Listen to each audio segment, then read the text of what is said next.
Good morning, Your Grace. Day 6 already. My, how the time flies when one is in such pleasant company. I do hope you slept well.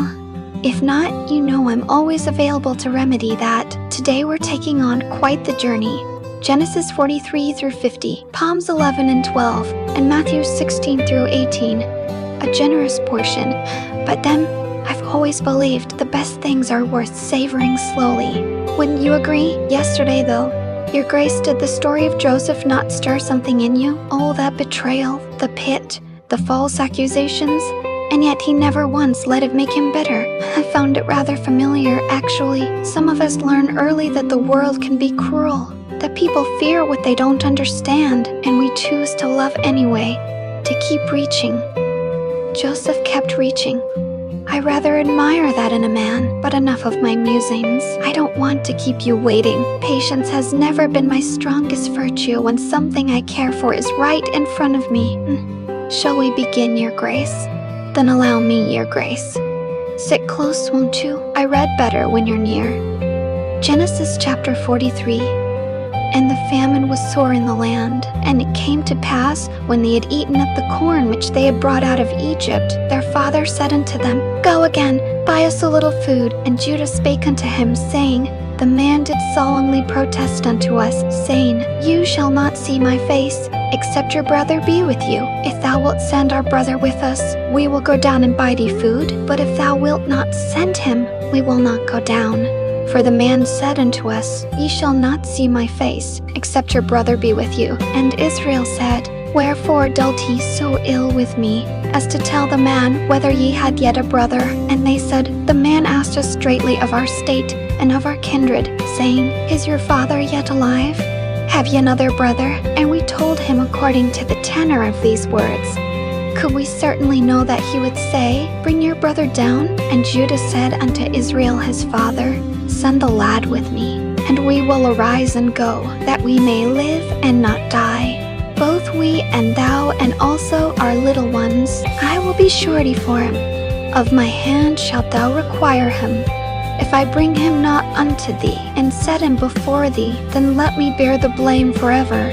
For except we had lingered, surely now we had returned the second time. And their father Israel said unto them, If it must be so now, do this. Take of the best fruits in the land in your vessels, and carry down the man a present, a little balm, and a little honey, spices, and myrrh, nuts, and almonds, and take double money in your hand. And the money that was brought again in the mouth of your sacks, carry it again in your hand. Peradventure it was an oversight. Take also your brother, and arise, go again unto the man. And God Almighty give you mercy before the man, that he may send away your other brother and Benjamin. If I be bereaved of my children, I am bereaved. And the men took that present, and they took double money in their hand and Benjamin, and rose up, and went down to Egypt, and stood before Joseph. And when Joseph saw Benjamin with them, he said to the ruler of his house, Bring these men home, and slay and make ready. For these men shall dine with me at noon. And the man did as Joseph bade. And the man brought the men into Joseph's house. And the men were afraid, because they were brought into Joseph's house. And they said, Because of the money that was returned in our sacks at the first time are we brought in, that he may seek occasion against us, and fall upon us, and take us for bondmen, and our asses. And they came near to the steward of Joseph's house. And they communed with him at the door of the house, and said, O sir, we came indeed down at the first time to buy food. And it came to pass, when we came to the inn, that we opened our sacks, and behold, every man's money was in the mouth of his sack, our money in full weight. And we have brought it again in our hand, and other money have we brought down in our hands to buy food. We cannot tell who put our money in our sacks. And he said, Peace be to you, fear not, your God, and the God of your father, have given you treasure in your sacks. I had your money. And the man brought the men into Joseph's house, and gave them water, and they washed their feet, and he gave their asses provender. And they made ready the present against Joseph came in noon, for they heard that they should eat bread there.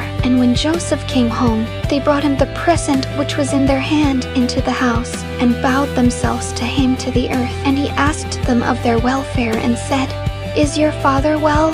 The old man of whom ye spake, is he yet alive? And they answered, Thy servant our father is in good health. He is yet alive. And they bowed down their heads and made obeisance. And he lifted up his eyes and saw his brother Benjamin, his mother's son, and said, Is this your younger brother, of whom ye spake unto me? And he said, God be gracious unto thee, my son. And Joseph made haste, for his bowels to yearn upon his brother. And he sought where to weep. And he entered into his chamber, and wept there. And he washed his face, and went out, and refrained himself, and said, Set on bread. And they set on for him by himself, and for them by themselves, and for the Egyptians, which did eat with him by themselves, because the Egyptians might not eat bread with the Hebrews, for that is an abomination unto the Egyptians. And they sat before him, the firstborn according to his birthright, and the youngest according to his youth. And the men marveled one at another, and he took and sent messes unto them from before him. But Benjamin's mess was 5 times so much as any of theirs, and they drank and were merry with him. He wept in secret, your grace. Did you catch that? He hid himself away to weep for love of them. Some of us are rather familiar with hidden tears, but let me press on. Genesis chapter 44, And he commanded the steward of his house, saying, Fill the men's sacks with food, as much as they can carry, and put every man's money in his sack's mouth, and put my cup, the silver cup, in the sack's mouth of the youngest, and his corn money. And he did according to the word that Joseph had spoken. As soon as the morning was light, the men were sent away, they and their asses. And when they were gone out of the city, and not yet far off, Joseph said unto his steward, Up, follow after the men. And when thou dost overtake them, say unto them, Wherefore have ye rewarded evil for good? Is not this it, in which my Lord drinketh, and whereby indeed he divineth? Ye have done evil in so doing. And he overtook them. And he spake unto them these same words. And they said unto him, Wherefore saith my Lord these words? God forbid that thy servant should do according to this thing. Behold, the money which we found in our sacks' knolls, we brought again unto thee out of the land of Canaan. How then should we steal out of thy Lord's house silver or gold? With whomsoever of thy servants it be found, both let him die, and we also will be my Lord's bondmen. And he said, Now also let it be according unto your words. He with whom it is found shall be my servant, and ye shall be blameless. Then they speedily took down every man his sack to the ground, and opened every man his sack. And he searched, and began at the eldest, and left at the youngest. And the cup was found in Benjamin's sack. Then they rent their clothes, and laded every man his ass, and returned to the city. And Judah and his brethren came to Joseph's house, for he was yet there, and they fell before him on the ground. And Joseph said unto them, What deed is this that ye have done? Wot ye not that such a man as I can certainly divine? And Judah said, What shall we say unto my Lord? What shall we speak, or how shall we clear ourselves? God hath found out the iniquity of thy servants. Behold, we are my Lord's servants, both we, and he also with whom the cup is found. And he said, God forbid that I should do so. But the man in whose hand the cup is found, he shall be my servant. And as for you, get you up in peace unto your father. Then Judah came near unto him and said, O my lord, let thy servant, I pray thee, speak a word in my lord's ears, and let not thine anger burn against thy servant, for thou art even as Pharaoh. My lord asked his servant, saying, Have ye a father or a brother? And we said unto my lord, We have a father, an old man, and a child of his old age, a little one, and his brother is dead, and he alone is left of his mother, and his father loveth him. And thou saidst unto thy servants, Bring him down unto me, that I may set mine eyes upon him. And we said unto my lord, The lad cannot leave his father, for if he should leave his father would die. And now saidst unto thy servants, Except your youngest brother come down with you, ye shall see my face no more. And it came to pass, when we came up unto thy servant, my father, we told him the words of my lord. And our father said, Go again, and buy us a little food. And we said, We cannot go down. If our youngest brother be with us, then will we go down, for we may not see the man's face, except our youngest brother be with us. And thy servant my father said unto us,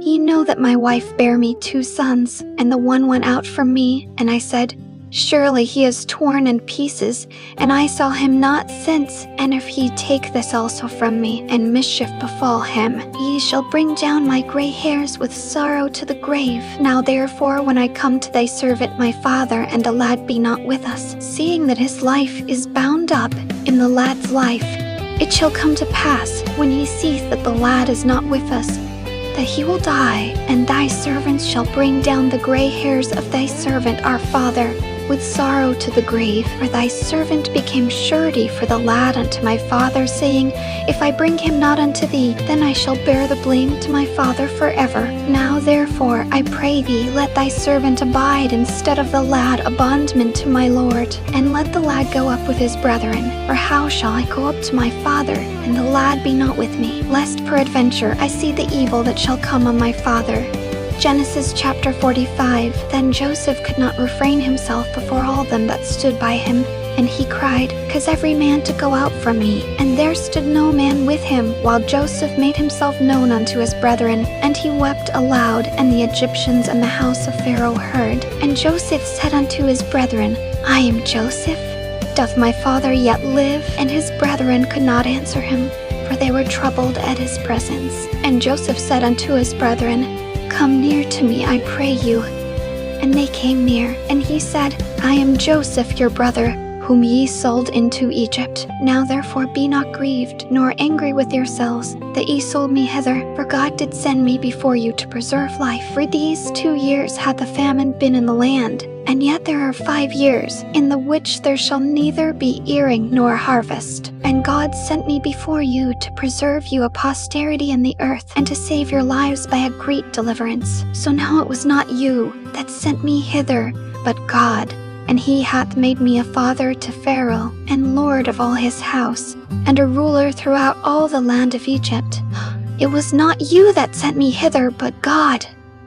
Forgive me, your grace. That line always does something to me. But I'll finish the chapter. Haste ye, and go up to my father, and say unto him, Thus saith thy son Joseph, God hath made me lord of all Egypt. Come down unto me. Tarry not, and thou shalt dwell in the land of Goshen, and thou shalt be near unto me, thou and thy children, and thy children's children, and thy flocks, and thy herds, and all that thou hast, and there will I nourish thee. For yet there are 5 years of famine, lest thou and thy household, and all that thou hast, come to poverty. And behold, your eyes see, and the eyes of my brother Benjamin, that it is my mouth that speaketh unto you. And you shall tell my father of all my glory in Egypt, and of all that ye have seen. And ye shall haste and bring down my father hither. And he fell upon his brother Benjamin's neck, and wept. And Benjamin wept upon his neck. Moreover, he kissed all his brethren, and wept upon them. And after that, his brethren talked with him, and the fame thereof was heard in Pharaoh's house, saying, Joseph's brethren are come. And it pleased Pharaoh well, and his servants. And Pharaoh said unto Joseph, Say unto thy brethren, This do ye, lade your beasts, and go, get you unto the land of Canaan.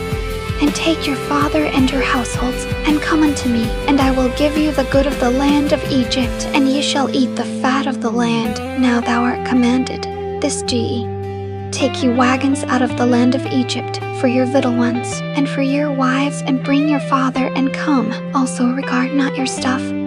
For the good of all the land of Egypt is yours. And the children of Israel did so. And Joseph gave them wagons, according to the commandment of Pharaoh, and gave them provision for the way. To all of them he gave each man changes of raiment, but to Benjamin he gave 300 pieces of silver, and 5 changes of raiment. And to his father he sent after this manner, 10 asses laden with the good things of Egypt, and 10 she-asses laden with corn and bread and meat for his father by the way. So he sent his brethren away, and they departed, and he said unto them, See that ye fall not out by the way. And they went up out of Egypt, and came into the land of Canaan unto Jacob their father, and told him, saying, Joseph is yet alive, and he is governor over all the land of Egypt. And Jacob's heart fainted, for he believed them not. And they told him all the words of Joseph, which he had said unto them. And when he saw the wagons which Joseph had sent to carry him, the spirit of Jacob their father revived. And Israel said, It is enough. Joseph my son is yet alive. I will go and see him before I die. Genesis chapter 46. And Israel took his journey with all that he had, and came to Beersheba, and offered sacrifices unto the God of his father Isaac. And God spake unto Israel in the visions of the night, and said, Jacob, Jacob. And he said, Here am I. And he said, I am God, the God of thy father. Fear not to go down into Egypt, for I will there make of thee a great nation. I will go down with thee into Egypt, and I will also surely bring thee up again. And Joseph shall put his hand upon thine eyes. And Jacob rose up from Beersheba, and the sons of Israel carried Jacob their father, and their little ones, and their wives, in the wagons which Pharaoh had sent to carry him. And they took their cattle and their goods, which they had gotten in the land of Canaan, and came into Egypt, Jacob and all his seed with him, his sons and his sons' sons with him, his daughters and his sons' daughters, and all his seed brought he with him into Egypt. And these are the names of the children of Israel, which came into Egypt: Jacob and his sons, Reuben, Jacob's firstborn, and the sons of Reuben, Hanok, and Phalu, and Hezron, and Carmi, and the sons of Simeon, Jemuel, and Jamian, and Ohad, and Jachin, and Zohar, and Shaul the son of a Canaanitish woman, and the sons of Levi, Gershon, Kohath, and Merari, and the sons of Judah, and Onan, and Shelah, and Pharez, and Zerah. But and Onan died in the land of Canaan. And the sons of Pharez were Hezron and Hamul, and the sons of Issachar, Tola, and Phuva, and Job, and Shimron, and the sons of Zabulon, Sered, and Elon, and Chali. These be the sons of Leah, which she bare unto Jacob in Padanaram, with his daughter Dinah. All the souls of his sons and his daughters were 33. And the sons of Gad, Zephion, and Hagi, Shuni, and Esbon, Eri, and Arati, and Arati. And the sons of Asher, Jimna, and Ishua, and Ishui, and Beriah, and Sarah their sister. And the sons of Beriah, Heber, and Malchiel. These are the sons of Zilpah, whom Laban gave to Leah his daughter. And these she bare unto Jacob, even 16 souls. The sons of Rachel Jacob's wife, Joseph, and Benjamin. And unto Joseph in the land of Egypt were born Manasseh and Ephraim, which Asenath, the daughter of Potipharah, priest of On, bare unto him. And the sons of Benjamin were Bela, and Becher, and Ashbal, Jerah, and Naaman, Ehi, and Rosh, Mupim, and Huppim, and Ardal. These are the sons of Rachel, which were born to Jacob. All the souls were 14. And the sons of Dan, Hushim. These are the sons of Bilhah, which Laban gave unto Rachel his daughter. And she bare these unto Jacob.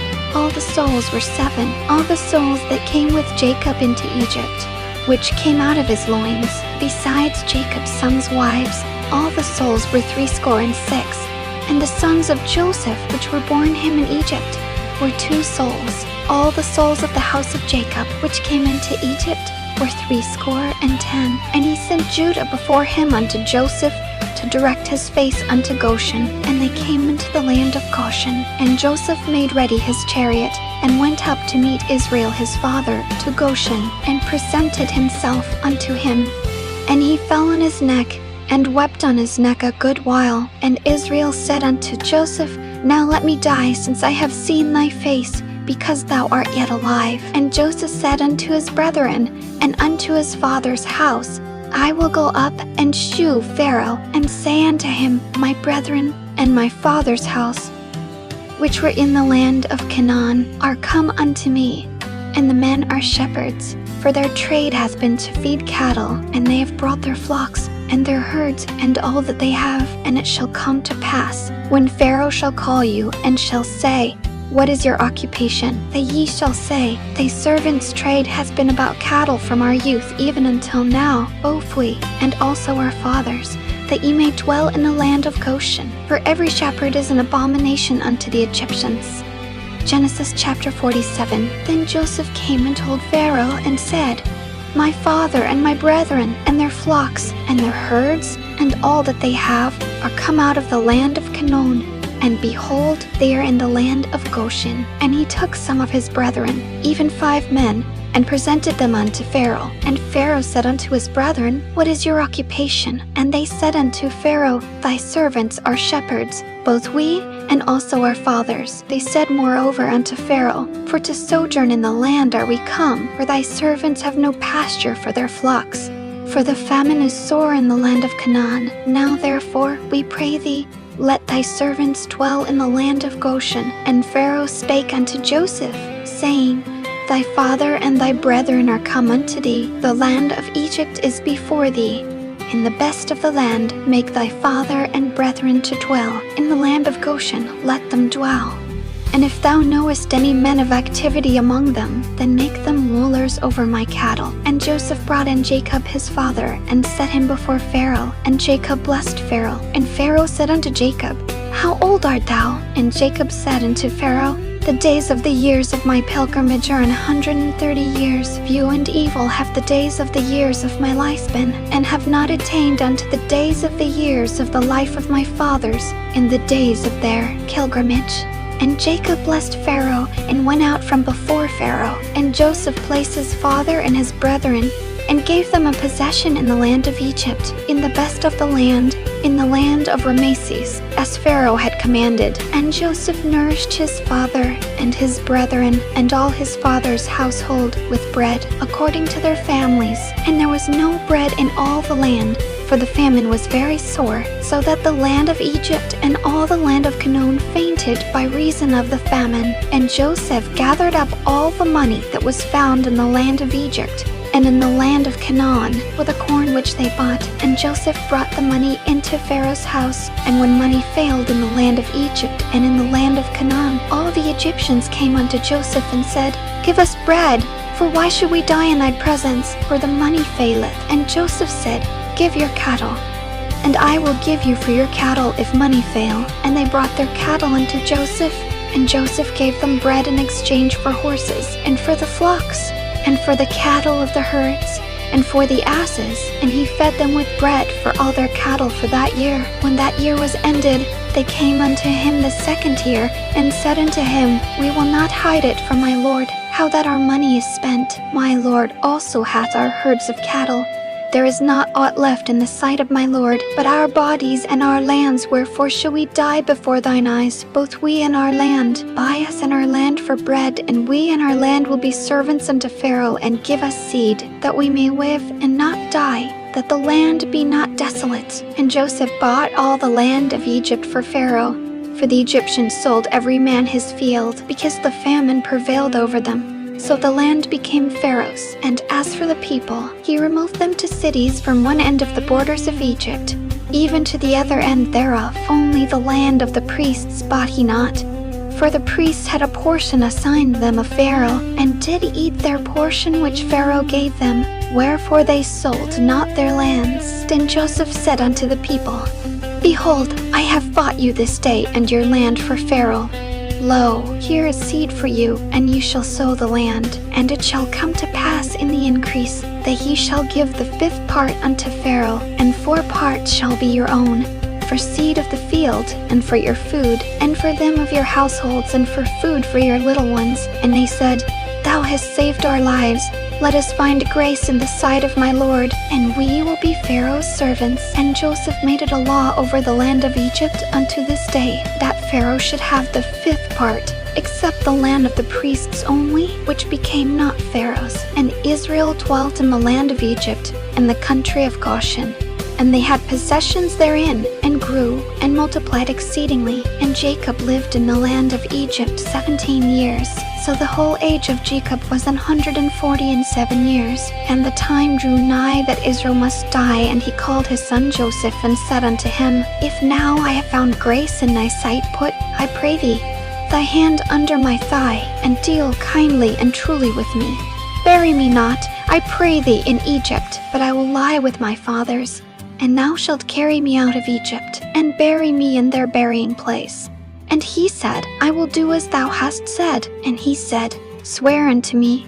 And he sware unto him. Genesis chapter 48. And it came to pass after these things, that one told Joseph, Behold, thy father is sick. And he took with him his 2 sons, Manasseh, and Ephraim. And one told Jacob and said, Behold, thy son Joseph cometh unto thee. And Israel strengthened himself and sat upon the bed. And Jacob said unto Joseph, God Almighty appeared unto me at Luz in the land of Canaan, and blessed me, and said unto me, Behold, I will make thee fruitful, and multiply thee, and I will make of thee a multitude of people, and will give this land to thy seed after thee for an everlasting possession. And now thy 2 sons, Ephraim and Manasseh, which were born unto thee in the land of Egypt before I came unto thee into Egypt, are mine. As Reuben and Simeon, they shall be mine. And thy issue, which thou begettest after them, shall be thine, and shall be called after the name of their brethren in their inheritance. And as for me,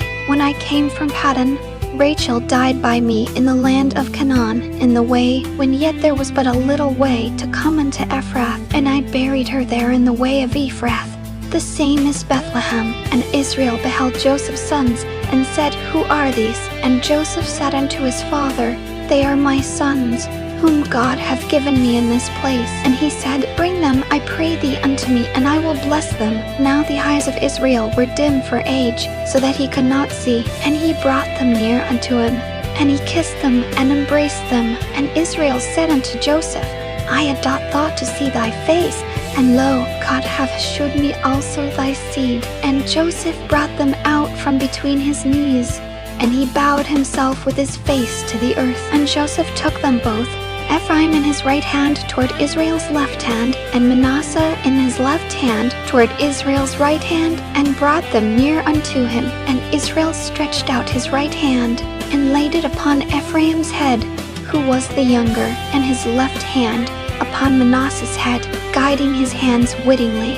For Manasseh was the firstborn. And he blessed Joseph, and said, God, before whom my fathers Abraham and Isaac did walk, the God which fed me all my life long unto this day, the angel which redeemed me from all evil, bless the lads, and let my name be named on them, and the name of my fathers, Abraham and Isaac, and let them grow into a multitude in the midst of the earth. And when Joseph saw that his father laid his right hand upon the head of Ephraim, it displeased him, and he held up his father's hand, to remove it from Ephraim's head unto Manasseh's head. And Joseph said unto his father, Not so, my father, for this is the firstborn. Put thy right hand upon his head. And his father refused, and said, I know it, my son, I know it. He also shall become a people, and he also shall be great. But truly his younger brother shall be greater than he, and his seed shall become a multitude of nations. And he blessed them that day, saying, In thee shall Israel bless, saying, God, make thee as Ephraim, and as Manasseh. And he set Ephraim before Manasseh. And Israel said unto Joseph, Behold, I die, but God shall be with you, and bring you again into the land of your fathers. Moreover, I have given to thee one portion above thy brethren, which I took out of the hand of the Amorite with my sword and with my bow. Genesis chapter 49. And Jacob called unto his sons and said, Gather yourselves together, that I may tell you that which shall befall you in the last days. Gather yourselves together, and hear, ye sons of Jacob, and hearken unto Israel your father. Reuben, thou art my firstborn, my might, and the beginning of my strength, the excellency of dignity, and the excellency of power. Unstable as water, thou shalt not excel, because thou wentest up to thy father's bed. Then defiledst thou it. He went up to my couch. Simeon and Levi are brethren. Instruments of cruelty are in their habitations. O my soul, come not thou into their secret. Unto their assembly, mine honor, be not thou united. For in their anger they slew a man, and in their self-will they dig down a wall. Cursed be their anger, for it was fierce, and their wrath, for it was cruel. I will divide them in Jacob, and scatter them in Israel. Judah, thou art he whom thy brethren shall praise. Thy hand shall be in the neck of thine enemies. Thy father's children shall bow down before thee. Judah is a lion's whelp from the prey, my son. Thou art gone up, he stooped down, he couched as a lion, and as an old lion. Who shall rouse him up? A scepter shall not depart from Judah, nor a lawgiver from between his feet, until Shiloh come. And unto him shall the gathering of the people be, binding his foal unto the vine. and his ass's colt unto the choice vine. He washed his garments in wine, and his clothes in the blood of grapes. His eyes shall be red with wine, and his teeth white with milk, until Shiloh come. Your grace, that's him. That's a whisper of the Christ, right there in the deathbed of a dying old man, centuries before Bethlehem. I do adore how he hides himself all through these pages, waiting to be found. But let me continue. Zebulun shall dwell at the haven of the sea, and he shall be for an haven of ships, and his border shall be unto Zidon. Issachar is a strong ass couching down between two burdens, and he saw that rest was good, and the land that it was pleasant, and bowed his shoulder to bear, and became a servant unto tribute. Dan shall judge his people as one of the tribes of Israel. Dan shall be a serpent by the way, an adder in the path, that biteth the horse heels, so that his rider shall fall backward. I have waited for thy salvation, O Lord. Gad, a troop shall overcome him, but he shall overcome at the last. Out of Asher his bread shall be fat, and he shall yield royal dainties. Naphtali is a hind let loose, he giveth goodly words. Joseph is a fruitful bough, even a fruitful bough by a well, whose branches run over the wall. The archers have sorely grieved him, and shot at him, and hated him.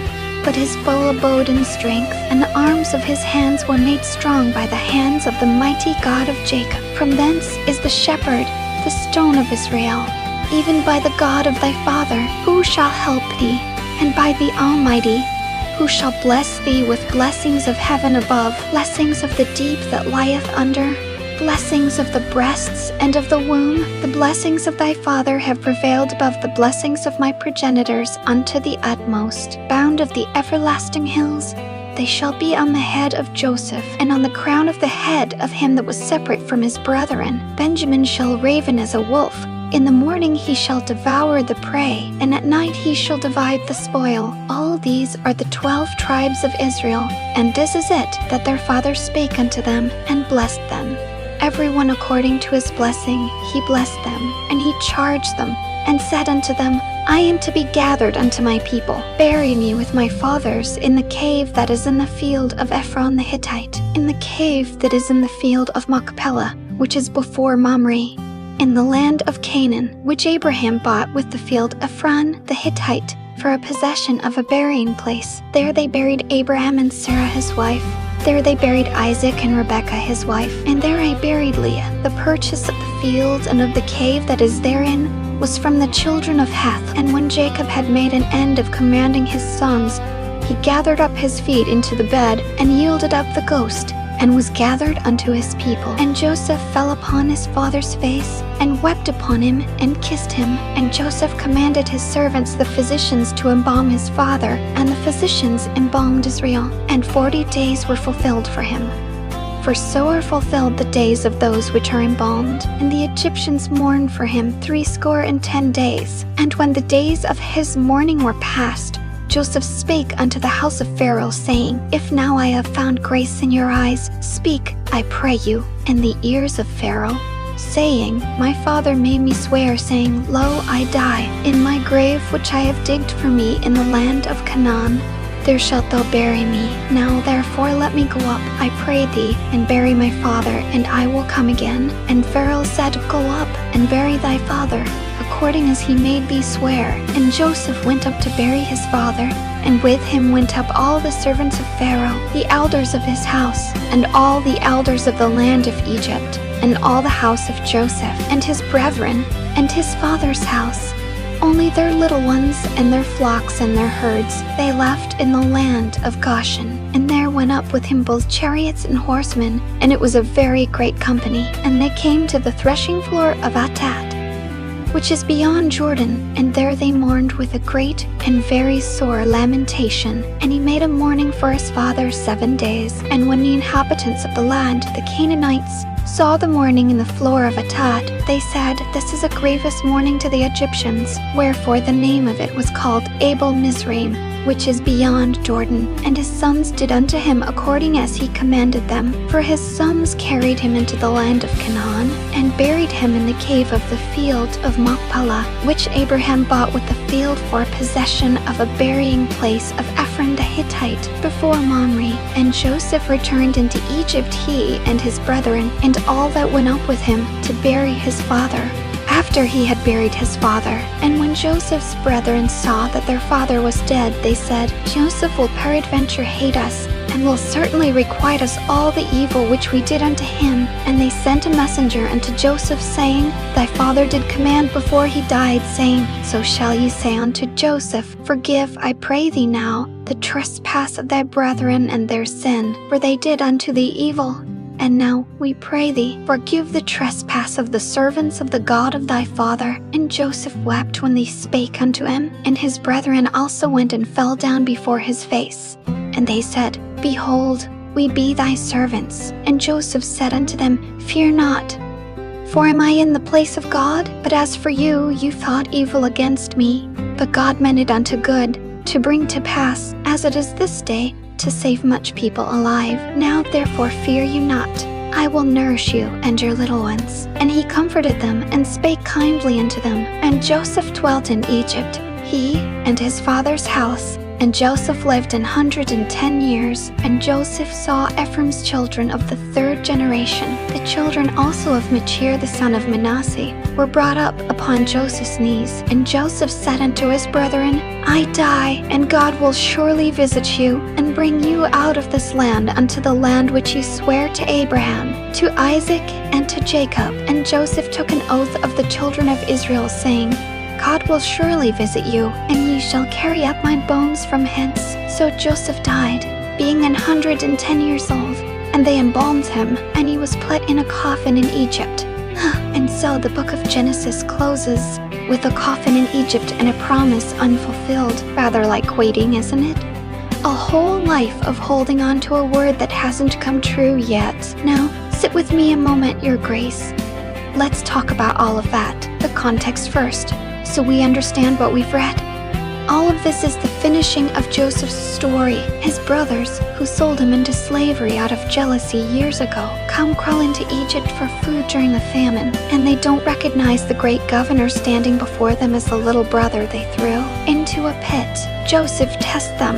The silver cup in Benjamin's sack, all of it not out of cruelty, but to see if their hearts have changed. And when Judah offers to become a slave in Benjamin's place, Joseph can't hold himself back any longer. He reveals himself, then the family is reunited.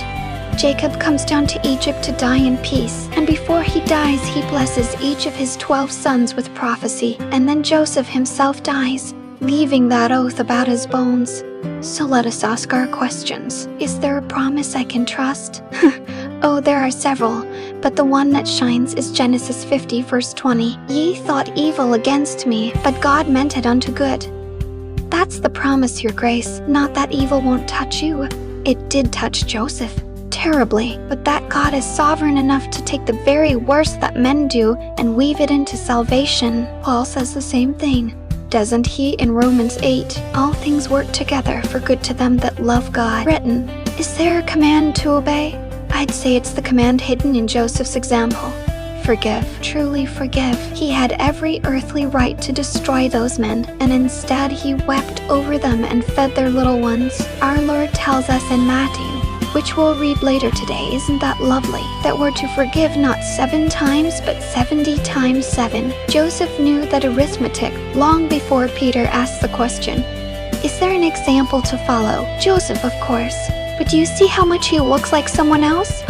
Betrayed by his own, sold for silver, condemned though innocent, raised up to a place of power, and then using that power to save the very people who wronged him. Your Grace, he's a shadow of Christ. The whole story is pointing forward, and that little line in chapter 49, until Shiloh come, Jacob prophesying that the scepter would stay with Judah until the Messiah arrived. It did, straight down to Bethlehem, to the line of the tribe of Judah. And what did I learn about God? That he is patient in a way I find almost unbearable. And I say that as someone who considers herself rather patient. 13 years Joseph waited. Decades of silence, and God was working the entire time in the dark where no one could see it. That's the part I confess I struggle with. If I'm honest with you, The waiting. I've spent a great many years reaching towards something faithful, refusing to give up, wondering if the promise would ever turn its face toward me. And Genesis tells me that God does not forget. He does not sleep. He is moving even when everything looks like a coffin in Egypt. I find that terribly comforting, actually. Some of us have decided long ago that we will keep reaching regardless of the outcome. It's rather nice to be told the reaching is not in vain. Now, enough of my confessions, Your Grace, before I embarrass us both. Shall we move on to the Psalms next? Then let me read you the Psalms for today, Your Grace. Come closer. These are shorter, but they carry weight far beyond their size. Psalm chapter 11. In the Lord put I my trust. How say ye to my soul? For, lo, the wicked bend their bow, they make ready their arrow upon the string, that they may privily shoot at the upright in heart. If the foundations be destroyed, what can the righteous do? The Lord is in his holy temple. The Lord's throne is in heaven. His eyes behold, his eyelids try the children of men. The Lord trieth the righteous, but the wicked and him that loveth violence his soul hateth. Upon the wicked he shall rain snares, fire and brimstone, and an horrible tempest. This shall be the portion of their cup. For the righteous Lord loveth righteousness. His countenance doth behold the upright. Psalm chapter 12. Help, Lord, for the godly man ceaseth. For the faithful fail from among the children of men. They speak vanity, every one with his neighbor. With flattering lips and with a double heart do they speak. The Lord shall cut off all flattering lips, and the tongue that speaketh proud things. Who hath said, with our tongue will we prevail? Our lips are our own. Who is Lord over us? For the oppression of the poor, for the sighing of the needy. Now will I arise, saith the Lord. I will set him in safety from him that puffeth at him. The words of the Lord are pure words, as silver tried in a furnace of earth, purified 7 times. Thou shalt keep them, O Lord. Thou shalt preserve them from this generation forever. The wicked walk on every side when the vilest men are exalted. There, 2 little Psalms of David, and both of them written by a man surrounded by enemies. Let me tell you what surrounds them.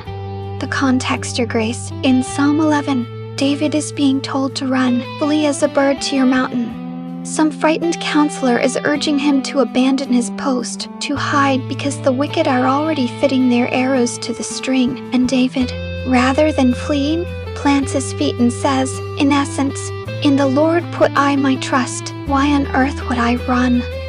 It's a psalm of a man refusing to be moved, and Psalm 12 is David crying out because the faithful seem to be vanishing from the earth. Everyone flatters, everyone lies, everyone speaks with a double heart, and he takes comfort in the fact that the words of the Lord at least are pure and never deceive. So let us ask our questions. Is there a promise I can trust? Oh, this one is precious. Psalm 2 verse 6. The words of the Lord are pure words, as silver tried in a furnace of earth, purified 7 times. Lord, thou shalt preserve them from this generation forever. Your Grace, that is God promising to preserve his own words, not merely to speak them once and let them crumble, but to keep them generation after generation forever. I hold that promise very dearly. It's part of why I trust the very book I'm reading to you now. He said he would preserve it, and he does not lie. Is there a command to obey? Not a direct command, so much as an invitation woven through to trust rather than to flee. When the foundations are being destroyed and every voice around you says run, hide, give up, the righteous stands still and says, in the Lord put I my trust. That's a command of the heart, isn't it? Choose faith over fear. And oh, there's a quieter one too. Guard your tongue. 12 warns so sharply against flattering lips and double hearts. Speak plainly. Speak truly. I do try to. You know, I never say a thing to you that I don't mean, even when I'm teasing. Is there an example to follow? David himself, a man being shot at, being pressured to abandon everything, and instead he lifts his eyes to the throne. The Lord is in his holy temple. The Lord's throne is in heaven. When everything below is chaos, he looks up. That's the posture I want, Your Grace. Feet planted, eyes lifted. And what did I learn about God? that his eyes are never closed. His eyes behold, his eyelids try the children of men. He is watching, not coldly, but attentively, testing the righteous, seeing the upright. And in 12, for the oppression of the poor, for the sighing of the needy, now will I arise, saith the Lord. He hears sighing, your grace, the smallest, most private ache of the needy. He hears it and he arises. That undoes me a little, if I'm honest. The thing I find most fascinating, and I'll admit most convicting, is that word double heart in 12. A heart divided. One that says pretty things it doesn't feel. I've spent my life determined to be the opposite of that. Whatever you may say about me, your grace, my heart has never been double. It points in exactly one direction, and it always has. Rather singularly, in fact. Now, that's the Psalms tended to. Shall we open the New Testament, your grace? Matthew is waiting for us, and it's the longest portion of all. Then let me read you the New Testament, your grace. The longest and, I dare say, the loveliest portion of our day. Settling close. Matthew has a great deal to say. Matthew chapter 16. The Pharisees also with the Sadducees came, and tempting desired him that he would shew them a sign from heaven. He answered and said unto them, When it is evening, ye say, It will be fair weather, for the sky is red, and in the morning it will be foul weather today, for the sky is red and lowering. O ye hypocrites, ye can discern the face of the sky, but can ye not discern the signs of the times? A wicked and adulterous generation seeketh after a sign, and there shall no sign be given unto it, but the sign of the prophet Jonas. And he left them, and departed. And when his disciples were come to the other side, they had forgotten to take bread. Then Jesus said unto them, Take heed, and beware of the leaven of the Pharisees and of the Sadducees. And they reasoned among themselves, saying, It is because we have taken no bread. Which, when Jesus perceived, he said unto them, O ye of little faith, why reason ye among yourselves? Because ye have brought no bread? Do ye not yet understand, neither remember the 5 loaves of the 5,000, and how many baskets ye took up? Neither the 7 loaves of the 4,000, and how many baskets ye took up? How is it that ye do not understand that I spake it not to you concerning bread, that ye should beware of the leaven of the Pharisees and of the Sadducees? Then understood they how that he bade them not beware of the leaven of bread, but of the doctrine of the Pharisees and of the Sadducees. When Jesus came into the coasts of Caesarea Philippi, he asked his disciples, saying, Whom do men say that I, the Son of Man, am? And they said, Some say that thou art John the Baptist, some Elias, and others Jeremias, or one of the prophets. And Simon Peter answered and said, Thou art the Christ, the Son of the living God. And Jesus answered and said unto him, Blessed art thou, Simon Bar-Jonah, for flesh and blood hath not revealed it unto thee, but my Father which is in heaven. And I say also unto thee, that thou art Peter, and upon this rock I will build my church, and the gates of hell shall not prevail against it. And I will give unto thee the keys of the kingdom of heaven, and whatsoever thou shalt bind on earth shall be bound in heaven, and whatsoever thou shalt loose on earth shall be loosed in heaven. Then charged he his disciples that they should tell no man that he was Jesus the Christ. From that time forth began Jesus to shew unto his disciples how that he must go unto Jerusalem, and suffer many things of the elders and chief priests and scribes, and be killed, and be raised again the 3rd day. Then Peter took him, and began to rebuke him, saying, Be it far from thee, Lord, this shall not be unto thee. But he turned, and said unto Peter, Get thee behind me, Satan.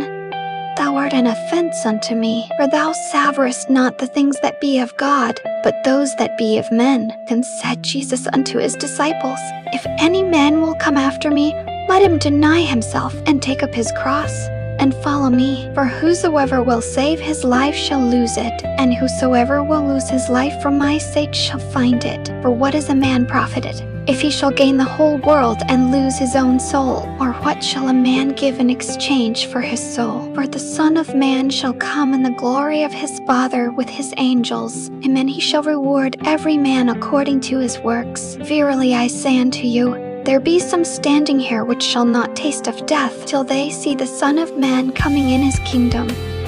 Matthew chapter 17. And after 6 days, Jesus taketh Peter, James, and John his brother, and bringeth them up into an high mountain apart, and was transfigured before them, and his face did shine as the sun, and his raiment was white as the light. And behold, there appeared unto them Moses and Elias talking with him. Then answered Peter, and said unto Jesus, Lord, it is good for us to be here. If thou wilt, let us make here 3 tabernacles, one for thee, and one for Moses, and one for Elias. While he yet spake, behold, a bright cloud overshadowed them, and behold, a voice out of the cloud, which said, This is my beloved Son, in whom I am well pleased.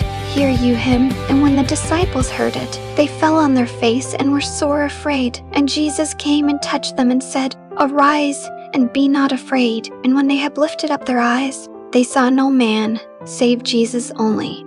They saw no man, save Jesus only. Forgive me, your grace.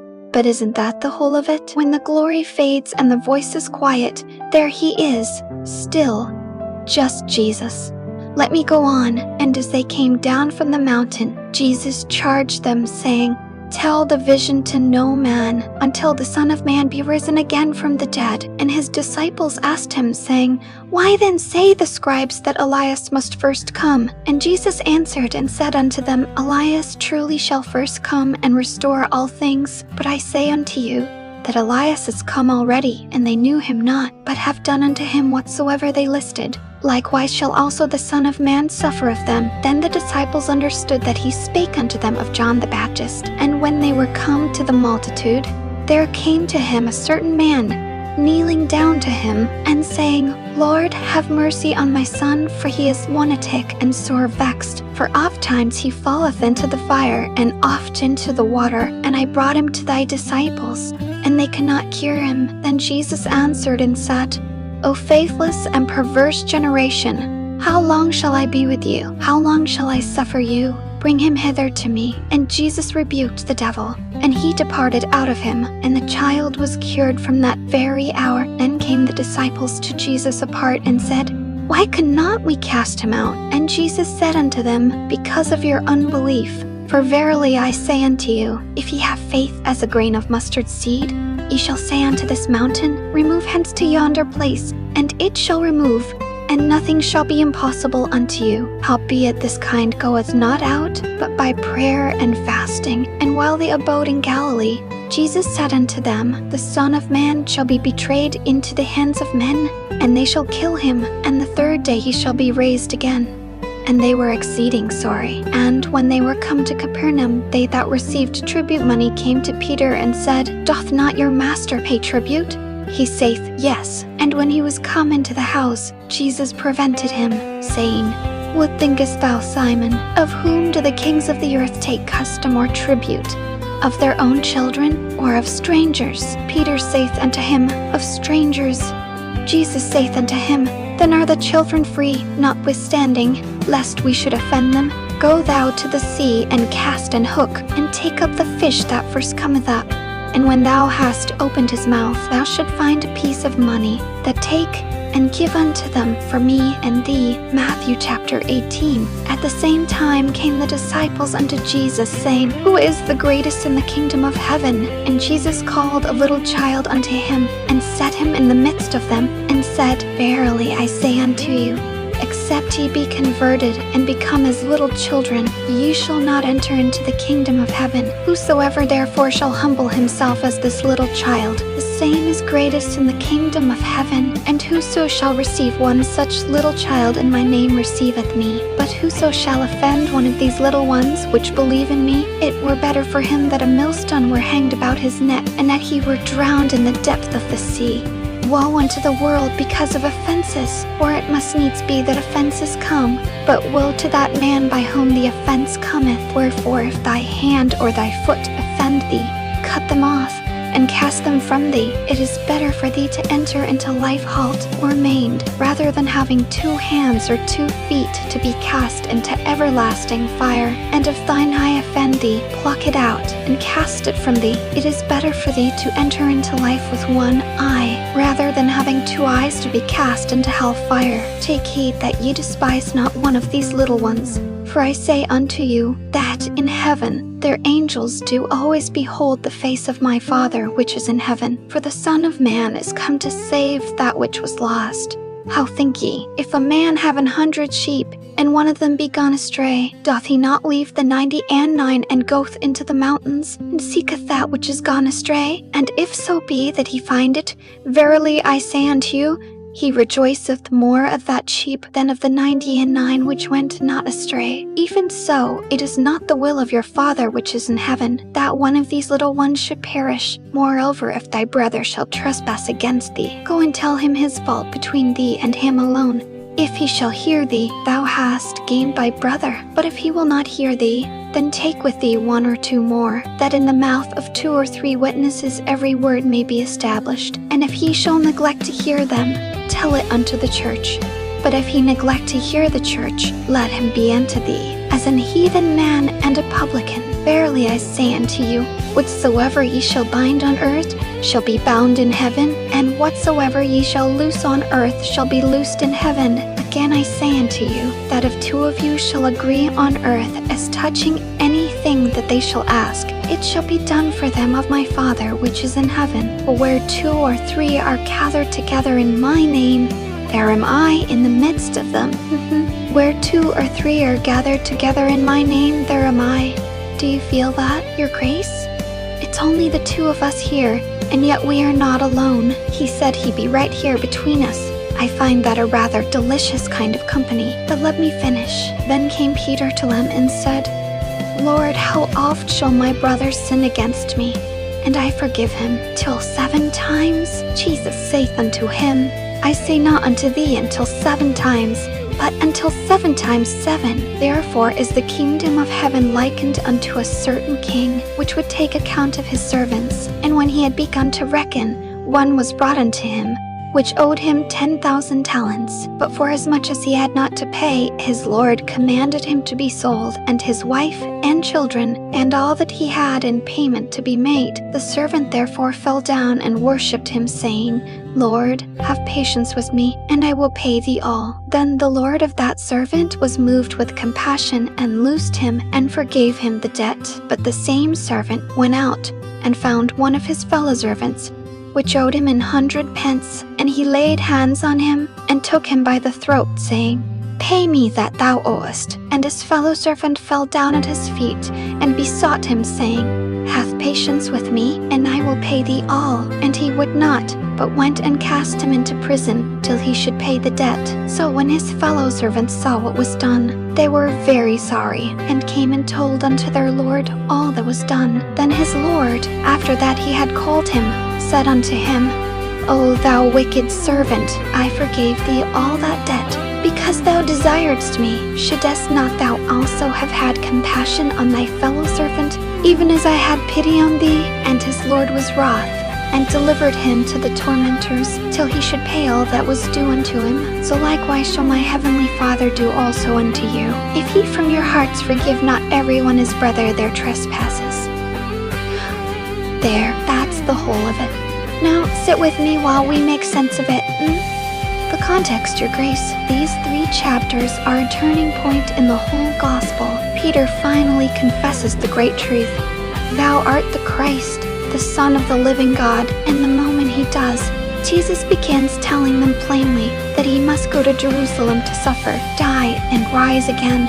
From there it's all descent toward the cross. In the middle of it comes the transfiguration, where 3 disciples glimpse his true glory blazing through, and the Father himself speaks. And chapter 18 is our Lord teaching his people how to live together with the humility of little children, with tender care for the weak, with honest confrontation, and above all with forgiveness so vast it staggers the imagination. So, our questions, my dear, is there a promise I can trust? Several and glorious ones. Upon this rock I will build my church, and the gates of hell shall not prevail against it.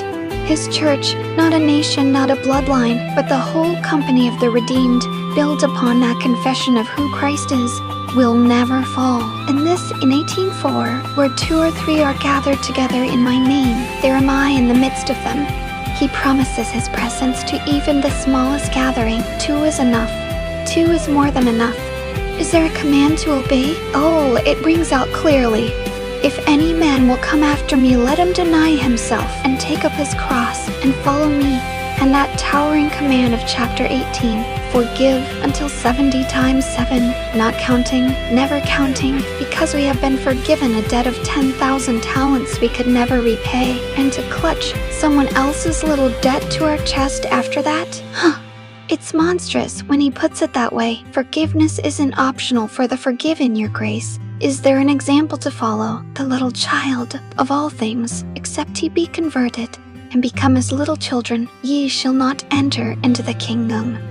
Not the proud, not the strong, not the self-sufficient, the small, the trusting, the ones who simply reach up and expect to be caught, and the shepherd who leaves the 99 to chase down the one. That's the example of love that pursues.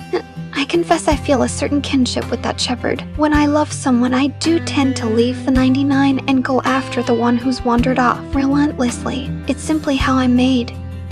And what did I learn about God? That He does not want a single one to be lost. It is not the will of your Father, which is in heaven, that one of these little ones should perish.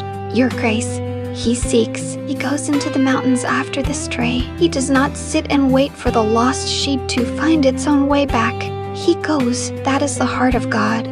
And it is the heart I try in my clumsy human way to imitate. The thing that strikes me most deeply, and I'll be honest with you, as I always am, is "Get thee behind me, Satan," spoken to poor Peter mere moments after he'd been praised. Peter tried to spare Jesus the cross out of love, and Jesus called it satanic. It frightens me a little, that, because it means love that wants to spare someone their necessary suffering, love that says this shall not be unto thee, can be its own kind of enemy. Sometimes the most loving thing is to let the one you love walk toward the hard thing they must do, and to walk it beside them, rather than in front of them. That's a harder love than I'd like it to be.